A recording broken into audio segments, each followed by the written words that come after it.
बच्चों नमस्कार। बच्चों कक्षा 10वीं गणित में हम पढ़ रहे हैं ज्यामितीय रचनाएं, जियोमेट्रिकल कंस्ट्रक्शंस। और पूर्व क्लास में हमने देखा था बच्चों कि कोण क्या है, कोण विभाजन कैसे करते हैं, समरूप त्रिभुज की परिभाषा क्या है, और हमने कुछ कोण को बनाया था प्रकार और रूलर की सहायता से। आइए बच्चों आगे बढ़ते हैं भाग 2 की ओर, और इस भाग में देखेंगे कुछ अति महत्वपूर्ण प्रश्नों को इस प्रश्नावली की। तो चलिए बिना देरी के शुरू करते हैं बच्चों भाग 2। और भाग 2 का पहला प्रश्न, एक समरूप त्रिभुज की रचना कीजिए जो दिए गए त्रिभुज का 3/5 गुना हो। इस तरह के प्रश्न हमेशा परीक्षा में पूछे जाते हैं बच्चों, बहुत ध्यान समझिएगा। एक त्रिभुज की रचना कीजिए जो दिए गए त्रिभुज का 3/5 गुना हो। बहुत ध्यान समझिएगा बच्चों। चलिए हल करते हैं इस प्रश्न को। बच्चों इस प्रश्न को हल करने के लिए हमको आवश्यकता पड़ेगी प्रकार की, चांदे की और स्केल की, रूलर, प्रोटेक्टर और राउंडर की आवश्यकता पड़ेगी। तो चलिए बच्चों बनाते हैं समरूप त्रिभुज। सबसे पहले बच्चों एक रेखा खींच लीजिए बिना नाप का। इस रेखा का नाम हम रख देते हैं बच्चों किरण रेखा BC। ये इस तरह से हमने इसका नाम रख दिया। अब आपको लगेगा BC क्यों रखें, आप कुछ भी रख सकते हैं बच्चों, AB रख सकते हैं, PQ रख सकते हैं, MN रख सकते हैं, वो आपके ऊपर। हमने एक रेखा का नाम रखा। इस रेखा का नाम जैसे हम BC बनाते हैं, BC बनाने के बाद आपको एक न्यून कोण बनाना है, 90 अंश से कम होना चाहिए। बिना नाप का आपको इस तरह से एक न्यून कोण खींच लेना है। जैसे ही आप न्यून कोण खींचेंगे बच्चों, इसका नाम आप दे सकते हैं, कुछ भी दे सकते हैं। मान लीजिए हमने L दे दिया, M दे दिया। तो इस तरह से हमने एक BL, एक किरण रेखा अर्थात न्यून कोण बनाया BC पर। अब हम BL पर ध्यान से देखेंगे बच्चों, इस BL पर आपको एक 90 अंश का कोण बनाना है। तो 90 अंश का कोण आप प्रकार और रूलर की सहायता से बना सकते हैं या आप चांदी से बना सकते हैं, लेकिन उसको शो नहीं करना है आपको। किरण रेखा BL पर मैंने कोण बनाया, इसका नाम हमने रख दिया AB। क्या रख दिया बच्चों, इस रेखा का नाम AB हमने रख दिया। अब चूंकि बच्चों हमको 3/5 अर्थात 5 भागों में आपको इस रेखाखंड को बांटना है BC और BL को 5 भागों में। तो 5 भागों में बांटेंगे, उस 5 में से हमको 3 भाग को लेकर के एक समरूप त्रिभुज की रचना करना है। तो 5 भाग में बांटने के लिए मान लीजिए हम एक भाग को 1 सेंटीमीटर लेते हैं, तो 1-1 सेंटीमीटर में हम इसको 5 भागों में बांटेंगे BC और BL को। इस तरह से हम उसको 1 भाग, 2 भाग, 3 भाग, 4 भाग, 5 भाग, और BL को भी 1, 2, 3, 4 और 5 भागों में हमने बांट दिया। अब हम क्या करेंगे, सबसे पहले अंतिम भाग नामकरण कर देते हैं बच्चों। इसका नामकरण हम कर देंगे B1, B2, B3, B4, B5। इसका भी आप नामकरण कर सकते हैं, P1, P2, P3, आप जो नाम देना चाहें। मान लीजिए मैंने आखिरी नाम दे दिया AC है, तो इसको नाम दे दिया मैंने C' बच्चों। अंतिम भाग को B5 और C' को मिला दीजिए। सबसे पहला काम आपको रूलर की सहायता से B5 और C को मिलाना है। इस तरह से हम इसको क्या कर देंगे बच्चों, मिला देंगे।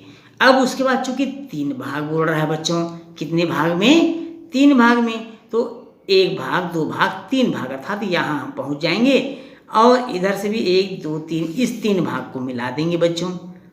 दोनों का तीसरा भाग हम मिला देंगे। अब मिलाने के बाद आप देख पा रहे हैं, मिलाने के बाद यहाँ से हम इस प्रकार एक चाप काटेंगे जो जिससे मिलने वाली रेखा BA पर जाकर मिले। तो हम यहाँ पर से एक चाप काटते हैं।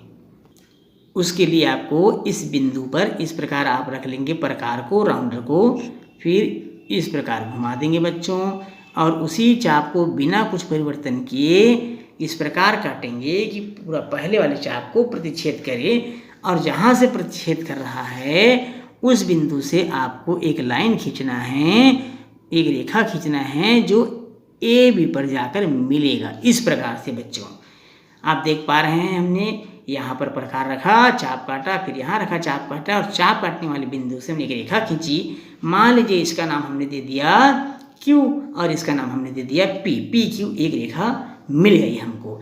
अब PQ के समांतर एक रेखा खींचना है। PQ के समांतर ध्यान रखेंगे बच्चों, PQ के समांतर आपको एक रेखा खींचना है। लाइन छोटी हो गई, उसको आप बड़ी कर लीजिएगा बच्चों। इस तरह से PQ के समांतर हमने एक रेखा और खींच ली। अब यहाँ देखेंगे त्रिभुज QBP, Q, अब ध्यान से देखिए बच्चों, QBP यही अभीष्ट समरूप त्रिभुज है, अभीष्ट समरूप त्रिभुज है जिसकी हमको रचना करनी थी। समरूप त्रिभुज है जहाँ त्रिभुज ए बी सी, त्रिभुज ए यहाँ पर है बच्चों, उसका नाम थोड़ा सा इस रेखा को आगे बढ़ा लेंगे, ए बी सी, जहाँ त्रिभुज ए बी सी समरूप है, समरूपता का निशान है बच्चों, त्रिभुज क्यू बी पी के।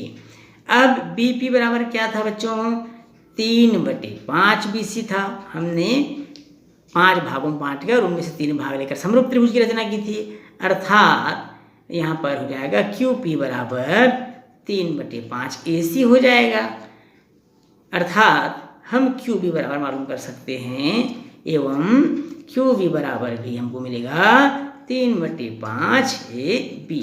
और इस तरह से हमने एक समरूप त्रिभुज की रचना कर ली है। अगला प्रश्न है बच्चों, एक समकोण त्रिभुज पर परिवृत्त एवं अंतःवृत्त, ध्यान रखेंगे बच्चों, परिवृत्त एवं अंतःवृत्त की रचना कीजिए। रचे गए वृत्त की त्रिज्या मालूम कीजिए, त्रिज्या का मान बताइए। तो चलिए बच्चों, परिवृत्त और अंतःवृत्त आपने परिभाषा तो पूर्व क्लास में देख ही लिया है। परिवृत्त की रचना कैसे करेंगे और अंतःवृत्त की रचना कैसे करेंगे आपको हम यहाँ बताते हैं। इसके लिए हमको आवश्यकता पड़ेगी प्रकार की आवश्यकता पड़ेगी बच्चों, चांदी की आवश्यकता पड़ेगी और स्केल की आवश्यकता पड़ेगी। पेंसिल, रबर, कटर तो ये रहेगा ही। तो चलिए इन सामानों की मदद से हम बनाते हैं परिवृत्त और अंतःवृत्त। सबसे पहले बनाएंगे परिगत वृत्त या परिवृत्त। परिगत वृत्त मतलब समझ रहे हो बच्चों, जो त्रिभुज आप बनाएंगे उस त्रिभुज के शीर्षों को छूता हुआ जो वृत्त गुजरता है वही कहलाता है परिवृत्त। ध्यान से समझेंगे बच्चों। यहाँ सबसे पहले एक समकोण त्रिभुज की रचना करना है। सबसे पहले समकोण त्रिभुज की रचना करना है। एक कोण नब्बेंश होना चाहिए। भुजाओं की लंबाइयाँ आप अपने हिसाब से ले सकते हैं। ये इस तरह से हमने एक समकोण त्रिभुज ए बी सी की रचना की। समकोण त्रिभुज आप बना लेंगे बच्चों, ए बी सी की आपने रचना कर लिया है। अब समकोण त्रिभुज बनाने के बाद बच्चों को अर्धक करना है भुजाओं का। कोई भी आप 2 भुजा ले लीजिए। जैसे मान लीजिए मैंने बी सी और ए बी का अर्धक किया, तो अर्धक कैसे करेंगे आप सबको मालूम है, पूर्व क्लास में हमने बताया था। तो लंबार्धक कैसे खींचेंगे, वो किसी भुजा का लंबार्धक करने के लिए आप आधे से अधिक चाप लेंगे बच्चों। इस प्रकार आधे से अधिक चाप लेंगे और दोनों तरफ काट कर उस रेखा को मिला देंगे किसी भी रेखाखंड का अर्धक करते समय। यहाँ हमने बच्चों रेखाखंड बी सी और ए बी का अर्धक किया और अर्धक काटने वाली रेखा क्रमशः एल और एम है। एल और एम एक दूसरे को यहाँ पर, इसको हम नाम दे देंगे ओ, बिंदु ओ पर प्रतिच्छेद कर रही है। यहाँ पर प्रतिच्छेद कर रही है बच्चों। इसे केंद्र मानते हुए हमको इस प्रकार वृत्त की रचना करना है जो ए बी सी शीर्षों को छूता हुआ जाए। यहाँ आप देख पा रहे हैं बच्चों कि जो हमने वृत्त बनाया है वह वृत्त ए बी सी से स्पर्श करता हुआ, इसको काटता हुआ, छूता हुआ निकल रहा है, बन रहा है। यही त्रिभुज के बाहर बना है, इसलिए इसे कहेंगे हम परिगत वृत्त। क्या कहेंगे बच्चों, परिगत वृत्त। परिगत वृत्त कह देंगे या परिवृत्त कह देंगे। अब प्रश्न में था कि इनकी त्रिज्या की लंबाई को भी नापना है। तो त्रिज्या आप देख पा रहे हैं कहाँ पर बना हुआ है बच्चों, ओ और बी। ओ और बी की लंबाई को आपको नाप करके बताना है। त्रिज्या ओ बी बराबर, त्रिज्या ओ बी बराबर हमको यहाँ पर 5 सेंटीमीटर प्राप्त हो रहा है। ये अलग अलग हो सकता है बच्चों। आकृति छोटी है तो इसकी लंबाई भी छोटी होगी, कम होगी, और आकृति बड़ी है तो इसकी लंबाई अधिक होगी। परिगत वृत्त के बाद अब हम चलते हैं अंतःवृत्त की ओर। अंतःवृत्त के लिए भी सबसे पहले आपको समकोण त्रिभुज की रचना करना है, क्योंकि प्रश्न वही था बच्चों और एक ही प्रश्न पर दोनों पूछा हुआ था, परिवृत्त भी और अंतःवृत्त भी। तो सबसे पहले हम समकोण त्रिभुज की रचना करेंगे। यहाँ हमने समकोण त्रिभुज ए बी सी की रचना की। सबसे पहला काम हमने क्या किया बच्चों, समकोण त्रिभुज ए बी सी की रचना की। इससे पहले वाले जब हमने परिवृत्त बनाया था तो वहाँ हमने देखा था भुजाओं का लंबार्धक किया था, हमने भुजाओं का अर्धक किया था। यहाँ हमको कोणार्धक करना होगा बच्चों। कोई भी 2 कोण, 1 2 3 कोण है, यहाँ पर आप कोई भी 2 कोण का कोणार्धक करिए। और कोणार्धक करना आपने पूर्व की क्लास में सीखा है। तो कोणार्धक कैसे करते हैं एक बार और समझ लीजिए। इस प्रकार आप चाप लेंगे बच्चों, ध्यान समझिएगा। जैसे मान लीजिए मैंने कुर्सी का कोणार्धक किया तो सबसे पहले आप बिना नाप का इस प्रकार चाप काट लीजिए। अब आप इस चाप को चाहें तो आप छोटा बड़ा आप अपनी सुविधा अनुसार इसको एडजस्ट कर लीजिए। फिर एडजस्ट करने के बाद पहले बिंदु से इस प्रकार आप चाप काटिए बच्चों। इसी प्रकार दूसरे बिंदु से भी आप चाप काटिए और आप देख रहे होंगे चाप जहाँ पर एक दूसरे को काट रहे हैं वहाँ से हम सी बिंदु को मिला देंगे। सी बिंदु को मिलाएंगे तो वही जो मिलाने वाली रेखाखंड होगी, मिलने वाली रेखाखंड होगी, वही इसका कोणार्धक कहलाएगा। ये इस तरह से हमने देखा, ये मिला दिया बच्चों हमने। मान लीजिए इस रेखाखंड का नाम एल है, तो एल रेखाखंड जो है ये कोण सी का कोणार्धक है। क्या है बच्चों? कोणार्धक। अब आप इसी प्रकार ए का कोणार्धक कर लीजिए, आप चाहे तो बी का कोणार्धक कर लीजिए। यहाँ हमने कोण बी और कोण सी का कोणार्धक किया और कोणार्धक करने वाली रेखा क्रमशः एल और एम एक दूसरे को बिंदु ओ पर प्रतिच्छेद करती है। ये देख रहे हैं बच्चों, बिंदु ओ पर ये प्रतिच्छेद कर रहे हैं। इसी ओ बिंदु को आपको केंद्र मानकर एक वृत्त की रचना इस प्रकार करनी है कि ए बी भुजा बी सी और भुजा ए सी को स्पर्श करता हुआ जाए। ये इस प्रकार आपको वृत्त बनाना है जो भुजाओं को स्पर्श करता हुआ जाए। यदि भुजाओं को स्पर्श नहीं कर रहा है किसी भी भुजा को तो आपका अंतःवृत्त गलत हो जाएगा बच्चों। इसलिए इसको बहुत सावधानीपूर्वक आपको खींचना है, बनाना है। खासकर इसमें ध्यान रखना कोणार्धक का। कोणार्धक अगर 1 mm भी अगर आगे पीछे हो गया या जो चाप जिस बिंदु से कटना है उस कटान बिंदु से मिला रहे हैं उससे भी 1 mm अगर आगे पीछे हो गया तो निश्चित रूप से आपका बनने वाला जो अंतःवृत्त है या परिवृत्त है वो गलत हो जाएगा। तो चलिए चलते हैं बच्चों, ये तो हो गई अंतःवृत्त की रचना। अब इसमें त्रिज्या को मापना है। प्रश्न में लिखा है कि त्रिज्या को मापिए, तो त्रिज्या आप यहाँ पर एक नाम रख दीजिए। मान लीजिए इसका नाम हमने रख दिया n, तो त्रिज्या हो गई ON।